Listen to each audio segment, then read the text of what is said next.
opinion. Yeah.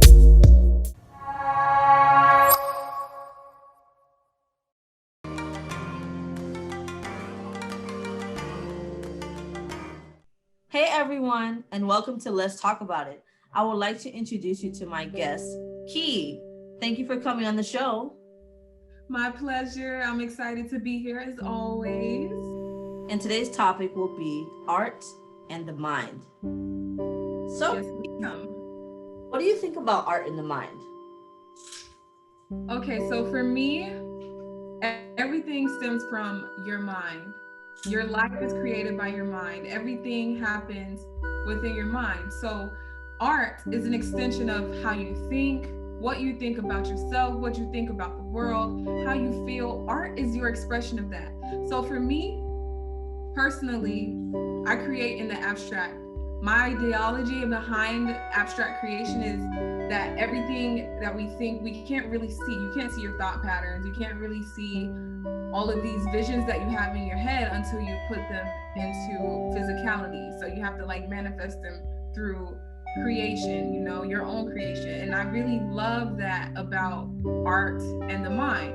It's a symbiotic relationship. I always have to think about what I'm doing in order to create this art piece. And then when you see the art piece, you can kind of go back and see whatever you were thinking at the moment.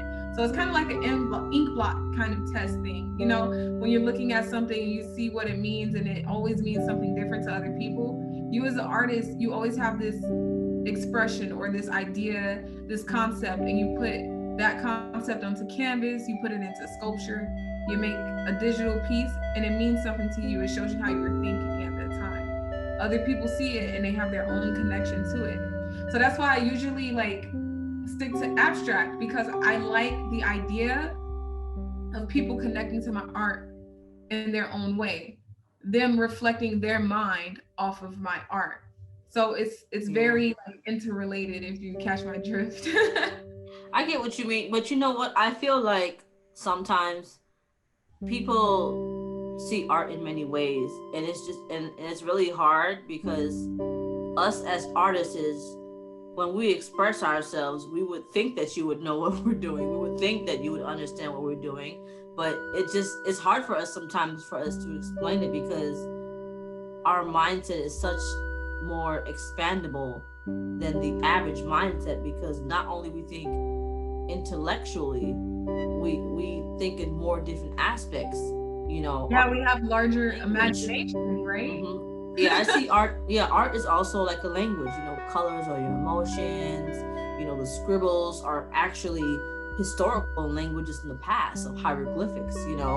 And I felt like each zigzag, each twist, each whatever, like within the piece itself, explains something. Art is also something dealing with emotion, like especially, like the stroke of the brush, like how smooth the painting looks, or how rough this one looks, because you can see the texture of the paint itself sticking out of the canvas. Or like if you see like a digital piece and it looks so bright and vibrant and glowy, while you see another one that's like really dark and gloomy, and it has this one little symbol that catches the audience off guard. So I don't know, I feel like art is a big language, even in numbers, letters, symbols, colors, everything relies on how the person views it. And that's something that I learned as an artist. I'm not creating only for myself, I'm creating for the eyes of others. That's why I always choose abstract. I might have a story behind how I see it, but someone else might have a different story for it, and they might feel so connected to that piece. For me, it's easier to just dissect it down to the abstract brushstrokes, like how you're saying, like you're just making a zigzag, or you have these certain colors that evoke an emotion. There's red, which stimulates sometimes anger, sometimes activity. There's blue, which is calming or whatever. Someone can always see these pieces or see these colors and these symbols and these brushstrokes and say, this makes me feel a certain way. So it's not only how my mind is expressing, it's how someone else's mind picks up on it as well. You always create your own relationship to it. I might see, for me personally, I might see a flamingo drawing or something, or maybe like a drawing of Super Mario, and it means it could mean like, you know, childhood nostalgia video games. Someone else who has no context of what Mario or a flamingo is, which I don't know, if you don't know what a flamingo is, I don't know what you're doing. But anyway, someone else who doesn't like have that context of what that is, they might not even understand the art. So it's actually pretty interesting how much art depends on the mindset, not only our mindset, but the mindset of the viewer. Let's take a gander at like Rothko. A lot of people walk in and they see Rothko's work, Mark Rothko's work. Beautiful work, very simple, very minimalistic. He just does blocks of color, right? There's like just, it looks like to me like a window into a soul. People walk into a room and they cry when they see Rothko's work. And that has a lot to do with what they know. Some people know about Rothko's story. They know, like, you know, what he was expressing, like the torment he kind of went through as an artist, because we all kind of got that little piece of tortured soul, that sensitive soul, you know. That moment. They walk in and they feel that emitting right off of his work, right? And when I see his work, I'm like, wow, I'm seeing landscapes. I'm seeing a window looking from the inside out to this world that's vast and kind of bleak. You know, I have my own meaning for it. And that's the beauty behind art. There's an entire psychology behind art. There's an entire existence behind art. When you say it's a language, it's true. It definitely is a language. And that language is tailored specifically to and through the artist that creates it. It's literally an extension of who you are and how you perceive and experience the world. We can't do any of the perceiving and experiencing without our mind. So I feel like art is the world because it is worldwide. It is internationally. Everywhere and anywhere you go, you see art. You know, from the different weather temperatures to the different building styles to the different colorations, but they all are the same color, you know, especially within different like you said, red. Like people will say anger, but you know, red's also romantic. Yeah, right, with roses. People see blue, they see depression. Blue's very mystery, very, very mysterious, you know. That's how I see it, you know, and I know that a lot of people see that too, but they just never actually thought about it. And it comes from cultural norms, which is a form of shaping your mind into an identity. So if I'm in a culture where white means innocence, I'm like, okay, white. Every time I see white, I feel lighthearted. I feel innocent. But in another culture, white is associated with death and funerals. They see white and they're like, that's death. That's bad. That's like, that's not something that, you know, you want to wear all the time. So it's interesting how we are shaped by the world around us, the immediate world around us, and that shape, that viewing or that perspective that we're giving, that's nurtured within us, we use it to kind of interpret what we see. And that's where the culture starts from. Visual aspects of every culture is the most impactful aspect on the mind. So we can think about this in symbolism.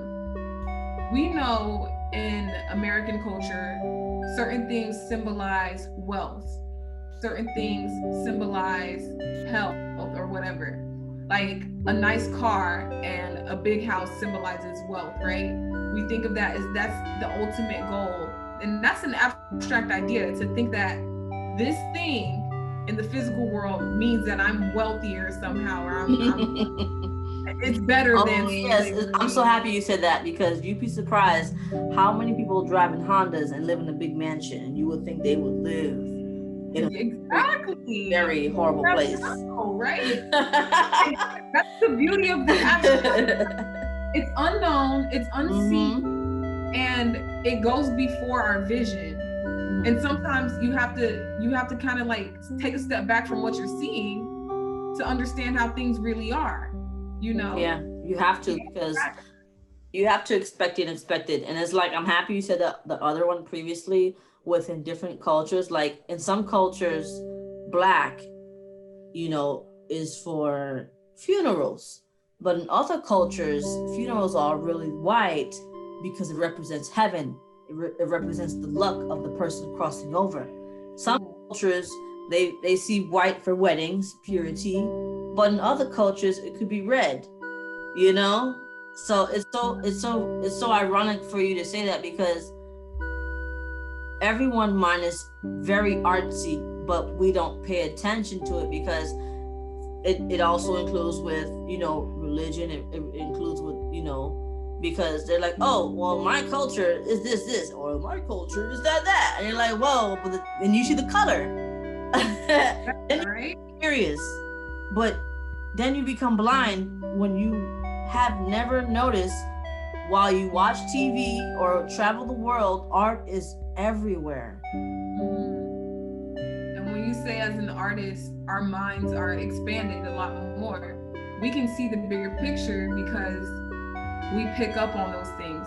We can automatically see how this culture is the way that it is due to its art, through its art. Like you say, you go internationally and you go to a different country and you see that their art is a little bit different. So their expression is different. Like it's just honoring all of the stuff that we don't know, but we can see, so that we can get to know it. Like it goes like in and out. It's like outside in and then inside out. Like I can see why this person created this, and I can see how they relate to it while I'm also relating to it. And that's how our minds work as artists. We know we can guess and we can interpret, but the typical mind, if they go to a museum and they're not really art buffs, they're gonna look at it and they're gonna be like, yeah, what is that? I don't get it.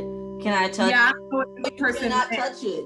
It's art. Do you see me go to your office and touch your stuff unless it's free kids, magazines or something? Huh? Hello? I don't know art. Us as artists, we see everyone's profession as art.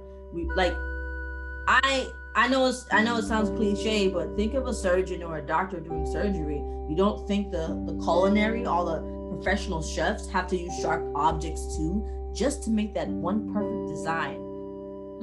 Stress to save someone's life in the hospital, same way it's a lot of stress to get the artwork perfect, because everyone thinks it's perfect and it's not. Nothing is perfect. Imperfection is perfection. It's always been imperfected. And for us to be so cocky with all of our majors within society itself, everyone's major thing is perfect.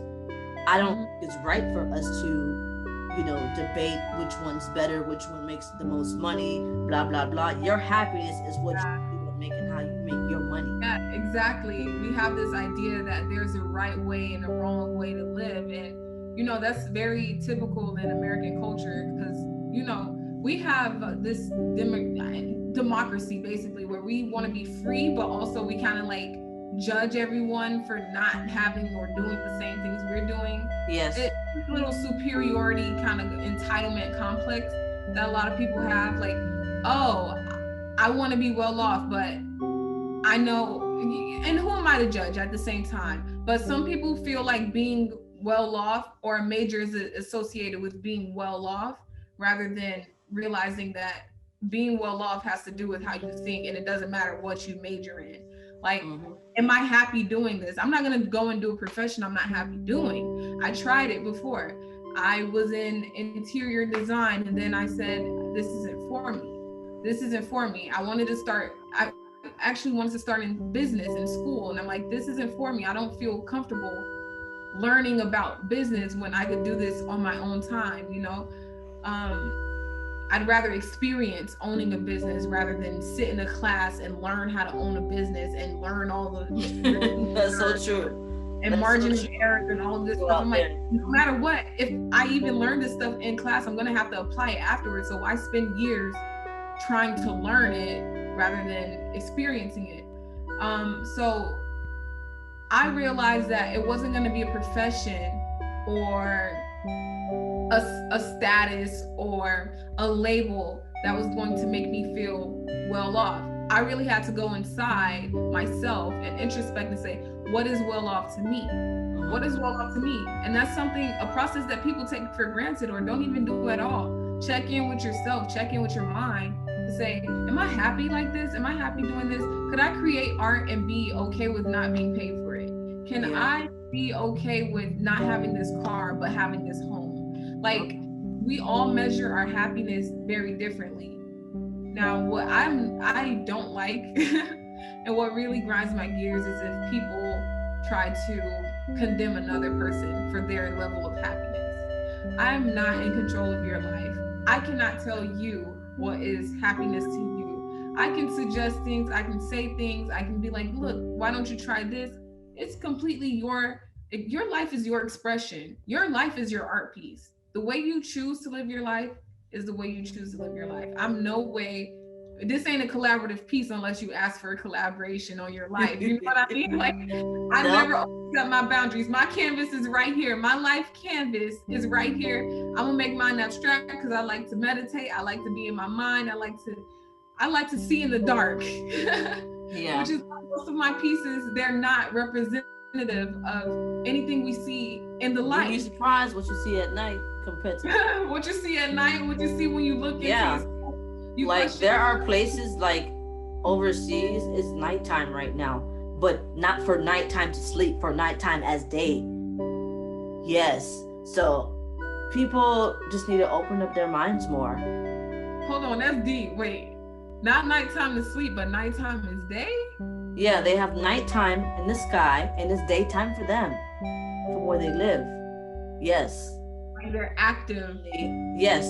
But unfortunately, a lot of people see nighttime. Oh, it's nighttime in this side, so I know it's day over there. So since it's night over here, it's gonna be day over there. But they have no idea their day is really dark outside.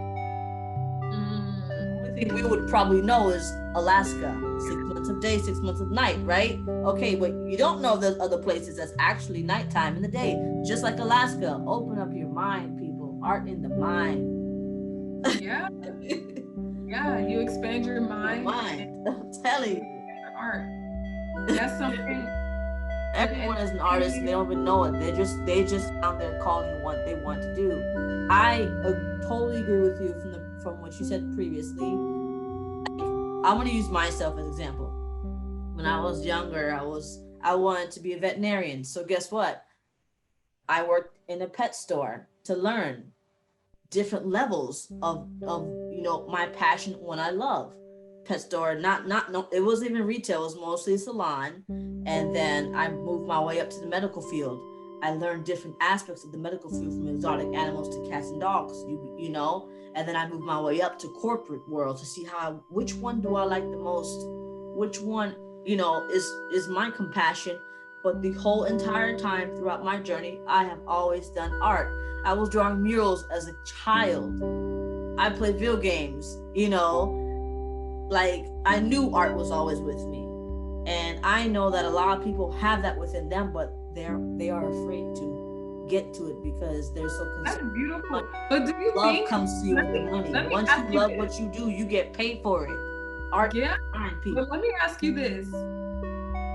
Do you think that because you're an artist naturally, that you're able to expand your identity because you have a creative mind? Like, do you think like people who don't see their creativity know that they can be creative?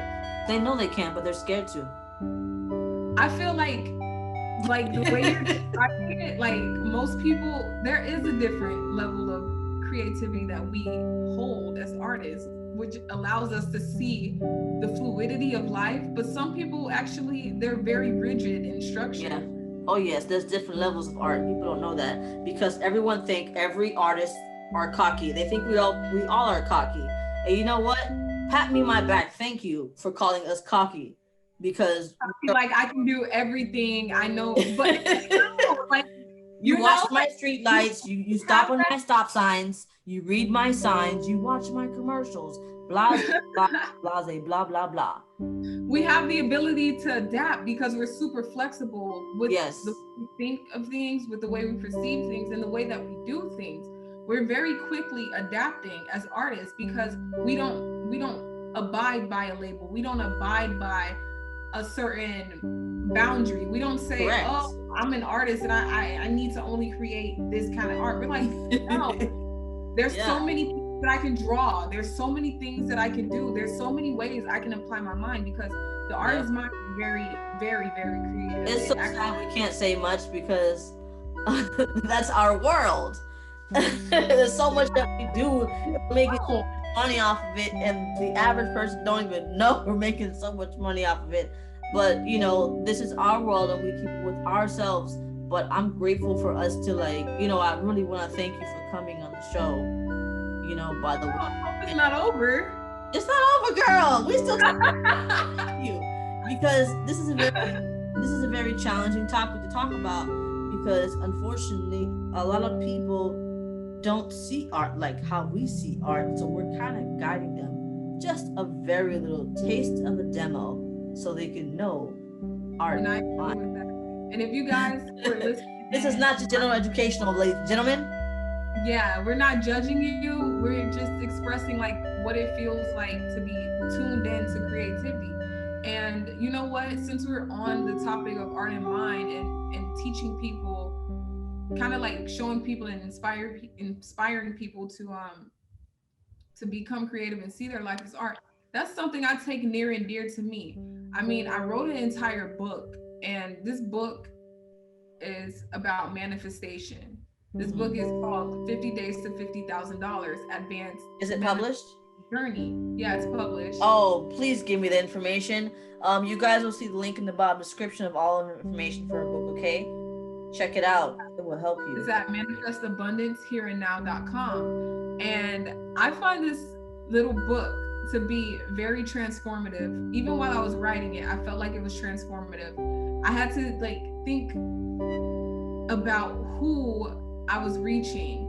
I had to think about how people could tap into their mind, could tap into this creativity to realize their abundance, and not only realize abundance, to create that abundance. And what I saw was people were feeling trapped, like there's nothing else for me to do.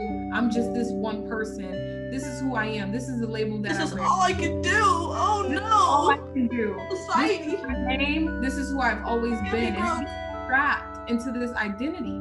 So with my book, I kind of show people who are bounded how to expand themselves spiritually, mentally, and how that helps them to physically create a happier existence. Now I call the book 50 Days to 50,000, and honestly, I'm just called it that because it was like a very catchy name, and I feel like people will say, okay, well, this is a book where I can learn how to make money. But it's more than making money. It's about making a happy existence, making a wealthy and healthy existence, and seeing what you are already as being abundant and rich. You know, we have a rich mind. We have an imagination. If you have an expansive imagination, there's nothing that can stop you. And this is what you're saying to me right now. You're saying like, you don't know how many ideas that we had and we can make money from it. A lot of people don't know that, but that's why I wrote the book.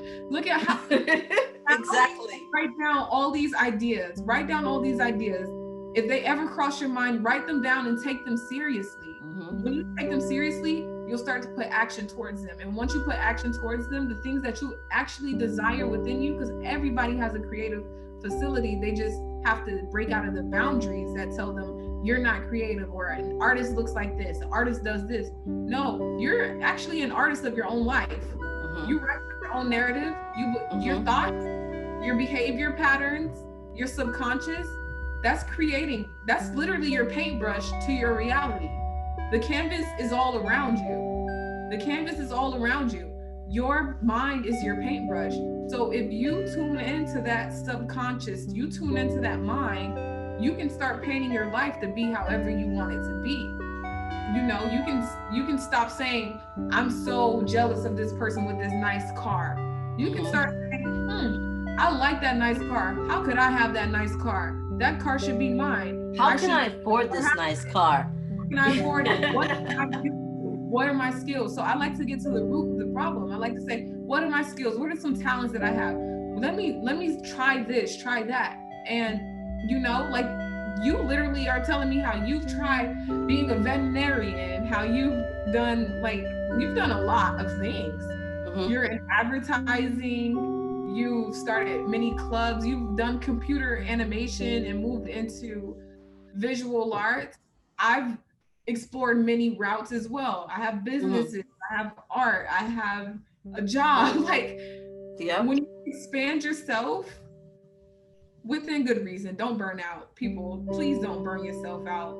Please be organized with whatever. Yes, please be organized, because it's draining when you don't organize yourself. Exactly. Don't organize yourself, but definitely Of expand fear. your experiences. Yes. Those experiences will enrich your imagination and enrich your mind. And you'll see that there's so many more possibilities to who you are. You're not just this one label. We're multidimensional beings. We have many different existences. We connect to people way differently than we might think. I might love Dada for this reason. I love Dada for this reason, and Dada sees me as this person. Then I might be a bitch to someone else. You never fucking know. Someone else might be like, this girl really offended me, and I might not even know that I offended someone, but I might come off as that to another person. If I'm really super serious, one day someone might see me as being bossy, and I've heard many different. Oh yes, me too. I was even forced to be a boss. I was like, okay, look, I'm meant to do.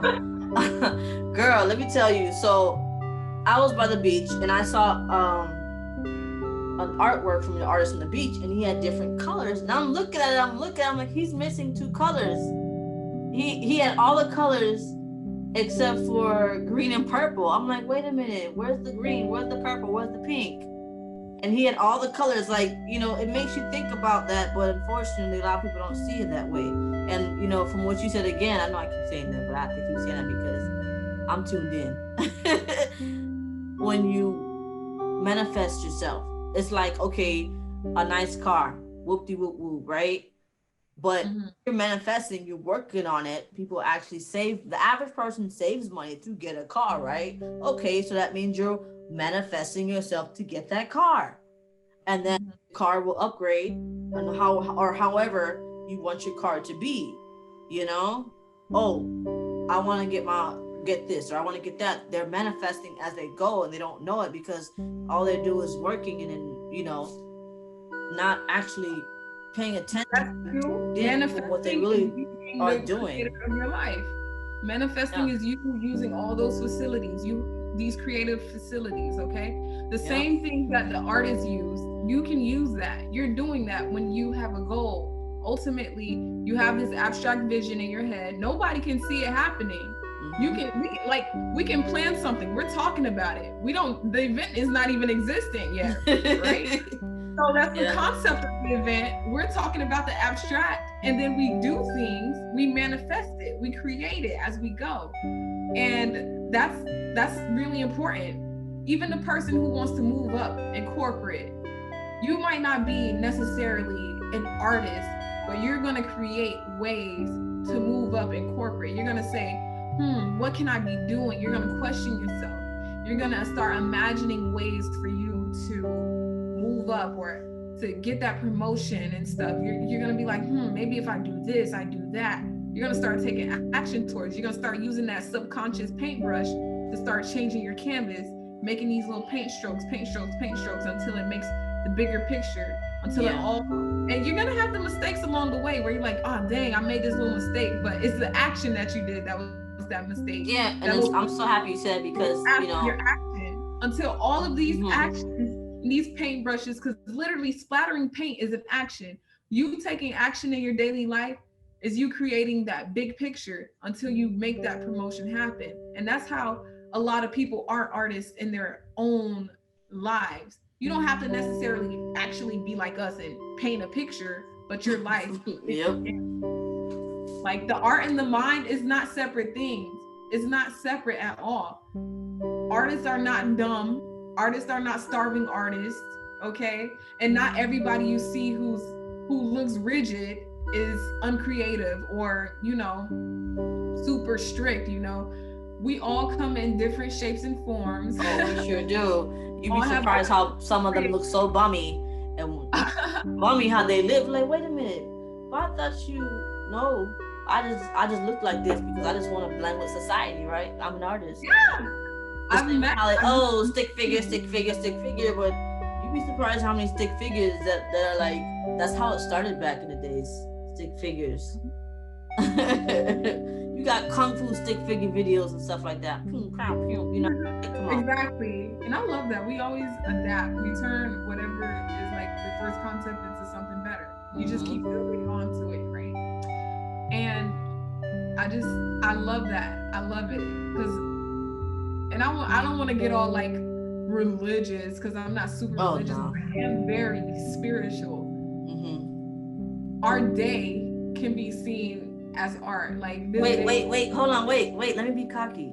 Okay, so everyone that's living in a house right now, ladies and gentlemen, was built from an artist. You know, architecture, how they designed the house. Ooh.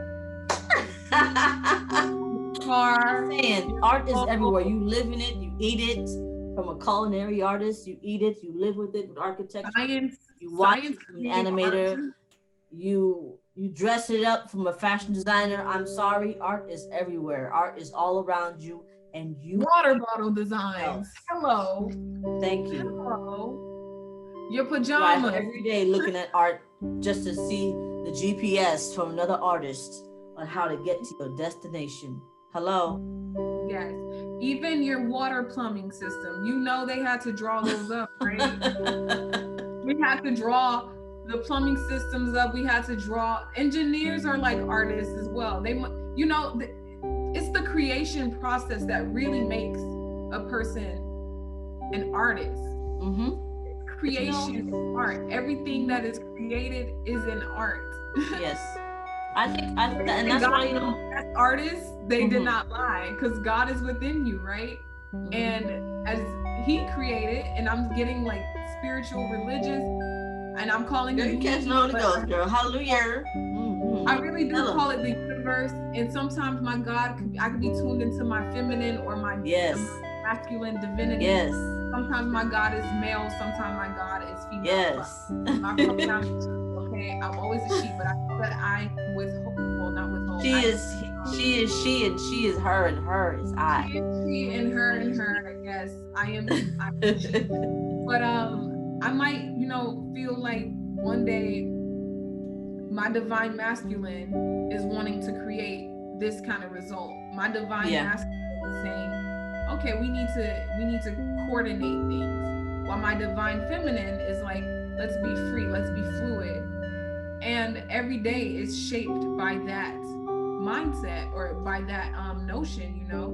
However I'm trying to see the world or however I want to experience the world, I'll be like, yeah, today is a day where I need to organize and structure myself. My divine masculine takes over and creates art in a way of structure. If I'm like, today is a day where I want to just start writing and let myself be free and, you know, just create whatever I want to create. That's me allowing my divine feminine to speak through my mind and speak through my body, and I'm creating my life as we go. Us being here today, we literally created this idea. You and Princess started off, and Princess is one of our classmates. Shout out to Princess. Started off talking about this in one of our classes together, our ceramics class together. She wanted to start a club, and you know, this was before COVID, and at the time I was set to graduate that same year. I think this was 2020. Ooh, what year was that, girl? 2020? Ooh, girl, that was 2020. No, it was 2019 before COVID. Okay, I'm about to say. So yeah, we're all sitting here, we're just talking. I'm like, you know, I'm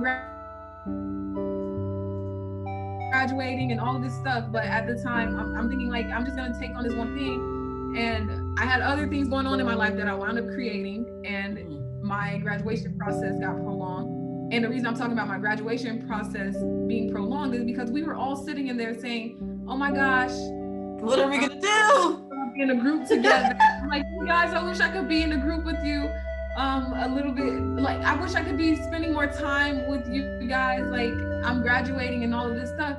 And fast forward, we're graduating together. Like, Yeah. it came true. Look, we're all here talking about Artist Expo. We manifested that. To create this club. So yeah, Dada and Hilario came up with this logo, and this idea turned and manifested into something greater. And we keep manifesting. We just keep going. We keep our mind flowing, and we keep our mind expanding to create new possibilities. And we all do it together. And I love when artists come together, because when we come together and we say, this is what I want to do, and we collaborate and make it happen, it happens. It does. It truly does. We don't give up. Artists don't give up. We got to finish the process unless we want to have finished piece. Yep. Trust the process, finish the process at the same time is the most challenging thing ever, because you know, to manifest and make it happen, you have to believe in yourself. You have to. If you don't believe in yourself, it's not going to work, because you're not believing in yourself. You cannot let others believe in you. You have to believe in you to make it work. And that's the hardest thing with us as people, you know, due to our egos. You know, we're so hard-headed and we don't think about that. But we all are hard-headed at the same time, because art in the mind is a very challenging thing to balance. But once you master yourself on what you love to do, then you will be completely balanced. Yeah, that's a great way to put that.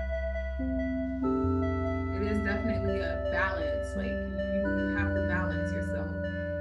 Yeah. You have to tune into. You were saying how you meditate. So imagine, you know, meditation and working out or doing yoga, like just these simplistic. We might look stupid at doing certain positions, but it actually heals you and helps you and balances you at the same time. The same way how you get a planner and you plan things. You know, life is not perfect, so everything is not going to come in structure. And people need to know imperfection is perfection. So you have to accept the process. You have to trust the process spiritually and mentally in many ways. Yes, ma'am. She said it right. You know, it's a balance, and it's a beautiful balance for sure. It is. It sure is. You know, the same way how we see the video producers or the music producers, you know, art comes in languages and the canvases, and there's artists out there, musicians, you're watching movies, different genres, you have romance, you have sci-fi, you have horror, you have action, you have all these emotions running through you with music and color and art and canvas and toys and cartoons. Oh my goodness, how much more can I get? You build my house, you helped me on GPS, you know, you created everything, connected with nature itself from the motherland, so I can have a cell phone and a computer to use from the ground itself. This is beautiful. This is art. This is us. Yes, ma'am. This is life. It is life. Art is life. Life is art. It is. Live, love, life. Live, love, life. Live, love, life, art. Loving the life. Great. Look, I'm going to take a picture of us right now on my Instagram.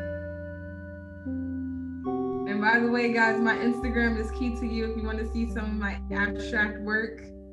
I work primarily on, I do digital work on my Instagram. All our information will be in the bottom description, ladies and gentlemen. You will see all her work there. Key to you, baby. Key to you. Keitoyou. So is there anything you want to talk, continue with this topic, art in the mind? Oh, wow. I know before we got on this call, we kind of touched bases on feminism and art.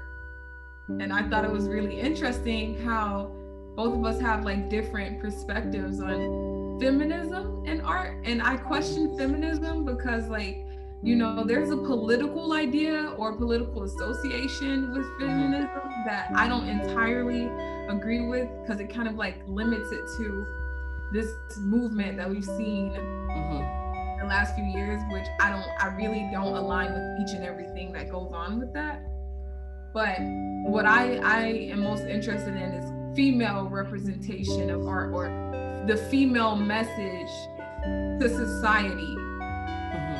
Like, what do we as female artists like to see? Because our mind is actually shaped a lot by how we're seen in the world, which I've noticed.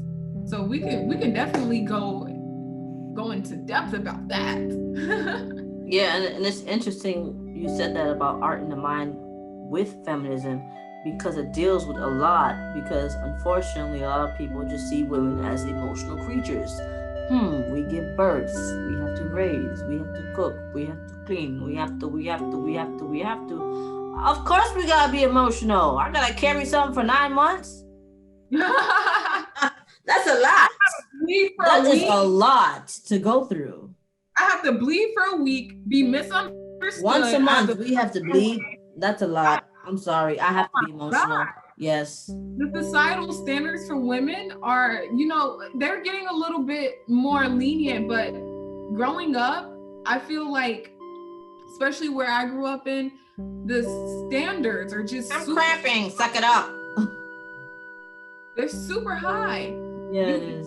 You get judged for being emotional, and then if you're not emotional enough, you're too masculine, and if you're too masculine, you're unattractive. If you're too unattractive, you're never gonna have a man and have a baby and have a husband and have a car and have a nice home. And if you don't do this, and if you don't accept this, if you do accept this, oh yeah, and don't forget, you gotta look a certain way. And if you don't, another woman's gonna tear you down, and then you're in competition with this woman, competition with that woman. It's like there's so much to female, and we like to attribute ego only to male, but there's a female ego as well. We have to protect ourselves when we come into contact with other women. And I do agree, because I believe, everyone has a little masculine, feminine. Everyone has to keep up with their hygiene. Men keep up with their hygiene the same way as women have to keep up with their hygiene. Masculine men has to be tough. Women have to be tough too. We gotta protect ourselves. So we wear sneakers, we wear heels. Men wear sneakers or dressy shoes or whatever they want to wear. But at the same time, it's like everyone has a masculine, feminine in them, because it's part of balancing yourself as one. My ebook is available at manifestabundancehereandnow.com. You can find it there. You can also find intentional tools. I like to use intentional tools during my meditation. So you're going to see things like crystals and Palo Santo, because I love Palo Santo, especially for its aromatherapy properties.